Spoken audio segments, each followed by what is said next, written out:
sans qu'il ne puisse avoir une certaine différence entre le local et l'administratif. On se comprend là? C'est-à-dire quoi? L'intelligence territoriale voudrait administrer d'une très belle façon tout type de population, tout type de localité, afin de les aider à se développer. Au Cameroun, on parle de décentralisation. Comment arriver à décentraliser pour que l'administration locale et l'administration principale centrale ont en même temps des informations jugées sensibles et stratégiques pour permettre de prendre une décision effective pour le point local. Comment ça se fait? C'est grâce à l'intelligence territoriale. Un cas précis ici, le cas flagrant au Cameroun, nos marchés sont en désordre, vous voyez. Nos marchés sont en désordre, la plateforme de marché n'est vraiment pas respectée. Quand vous regardez le marché central de Yaoundé ou bien d'autres marchés, à partir du niveau 2 ou 3, les boutiques sont juste des magasins. Tous les commerçants sont descendus vendre un peu plus bas ou bien se promener avec les marchandises. Alors, qu'est-ce qu'il faut faire? Là, dans le livre, nous expliquons la politique d'intelligence territoriale qui est à mettre sur pied pour pallier à ce type de problème-là. Et c'est d'où intervient l'intelligence territoriale. L'intelligence territoriale interviendra également avec les actes de naissance. On sait qu'aujourd'hui, les Camerounais, certains ont plusieurs points d'interrogation. Et on sait également que l'État a commencé à mettre de la discipline dans ce secteur-là. Alors, il faudrait pouvoir identifier un individu en un temps réel, concrètement. Deuxième aspect. Intelligence sécuritaire. Mais pour arriver d'abord à l'intelligence sécuritaire, ça va un peu aller avec les deux. Quand je finis de lire votre livre, j'ai envie de vous poser une question qui perdure encore jusqu'à maintenant. En quoi, par exemple, le programme que le président pourrait proposer dans le cadre de l'intelligence intellectuelle serait différent du travail qu'au font, par exemple, les agents de renseignement, qui peuvent également collecter les mêmes informations et qui peuvent mettre sur pied un système de renseignement assez efficace pour acheminer l'information à qui de droit? OK.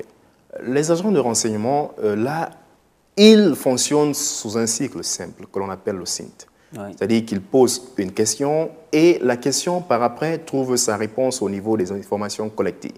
Alors, de nos jours, on a une nouvelle approche, l'approche moderne de l'intelligence économique qui voudrait automatiquement que ce soit plutôt des informations qui soient collectées et puis après, il y a formulation des raisonnements stratégiques sur la base des informations qui ont été collectées.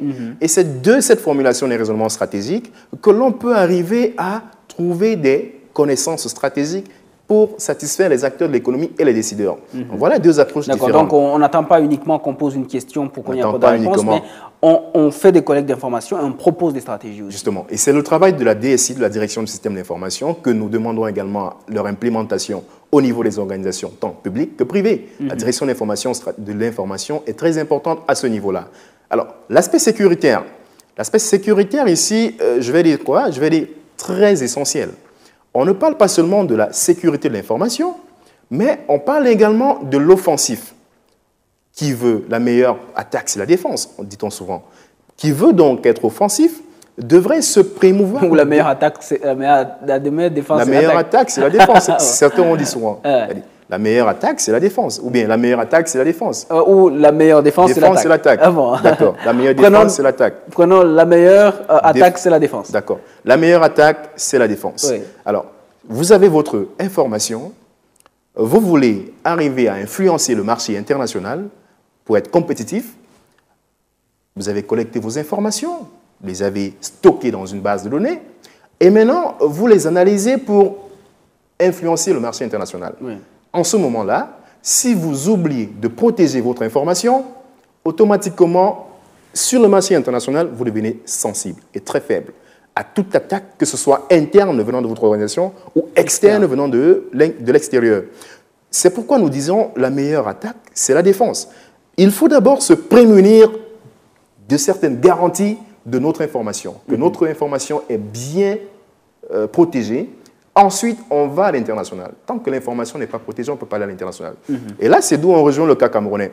Vous savez, au Cameroun, la majorité des expertises sont délivrées par des étrangers, disons-le ainsi, des expatriés.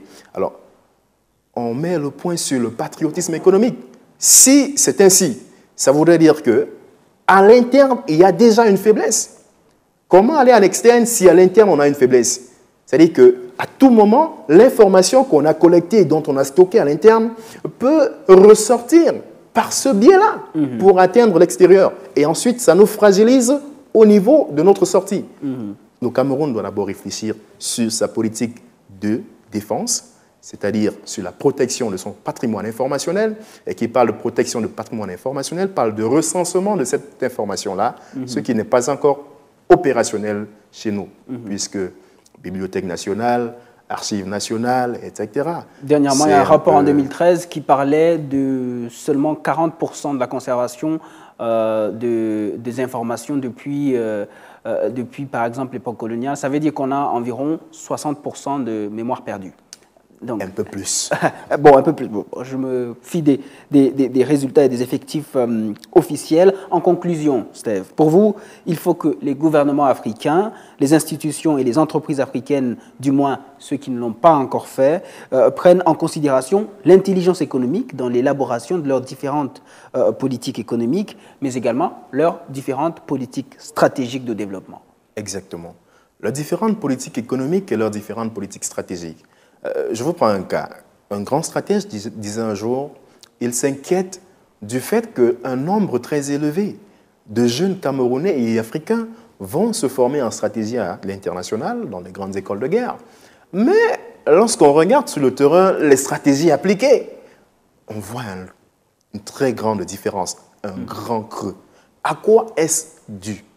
Alors, c'est dû au fait qu'au Cameroun, vous savez, on est confronté à ces problèmes de l'implicite dû, de l'impensable dû. Alors, voilà ces deux critères qui, développés dans le livre, permettront à ces stratèges de franchir la barre, parce qu'il y a un creux qui les empêche de postuler. Il faut bien franchir la barre. Oui. Et c'est donc expliqué, il faut cette barre pour évoluer. Et ensuite, donc, les pays africains, que ce soit au travers de l'Organisation africaine de l'intelligence économique, que ce soit au travers d'autres organisations comme le PRESDI, comme l'Organisation ivoirienne, comme l'Organisation marocaine, tous parviendront donc à être force de proposition, force de lobbying au niveau international. On vous a compris, anticiper, car l'avenir ne se prévoit pas, il se construit. Et l'intelligence économique est comme donc une réponse, si je comprends bien, à ce postulat. Exactement.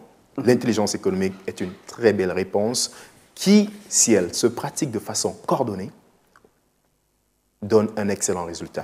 En tout cas, on recommande donc votre livre, L'intelligence économique camerounaise, IEC, un livre de Steve William Azemo, publié donc en juin 2013 aux éditions Harmattan. Merci d'avoir été avec nous.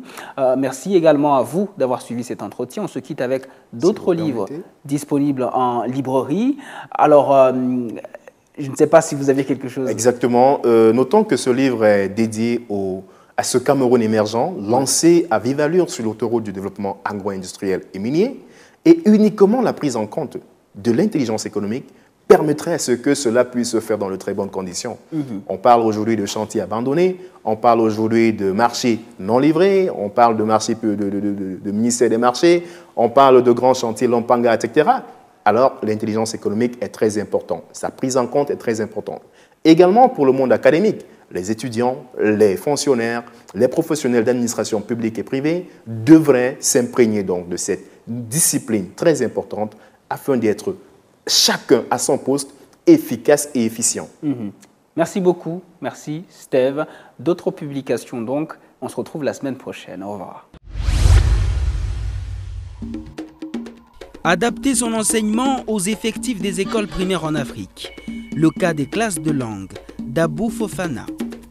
Malgré des classes surchargées et des conditions de travail difficiles, les enseignants des classes primaires en Afrique parviennent néanmoins à des résultats. Comment font-ils? Quelles stratégies utilisent-ils pour enseigner? Cet ouvrage part de l'exemple des classes de langue pour montrer que malgré un climat peu propice à l'interaction en classe, il existe des procédés pédagogiques ad hoc utilisés par les enseignants pour que les élèves progressent efficacement. Un livre disponible depuis avril 2014 aux éditions Harmattan Côte d'Ivoire. Quartiers informels et politiques de la ville. Les logiques d'aménagement à Libreville, Gabon. L'auteur analyse de l'intérieur les Mapan ou Matiti, ces quartiers pauvres, irréguliers, informels et marginaux qui couvrent une bonne partie du territoire de Libreville. La qualité de la documentation et l'éclairage original aident à comprendre la crise ou l'échec de l'urbanisme bureautique et technocratique de la ville africaine post-coloniale. Cette étude permet aussi de comprendre les logiques participatives d'aménagement des quartiers comme alternative à un aménagement centralisé. Quartiers informels et politiques de la ville de Fidèle Alogo Nkoge. Donnez vie à votre manuscrit chez Aphrodite.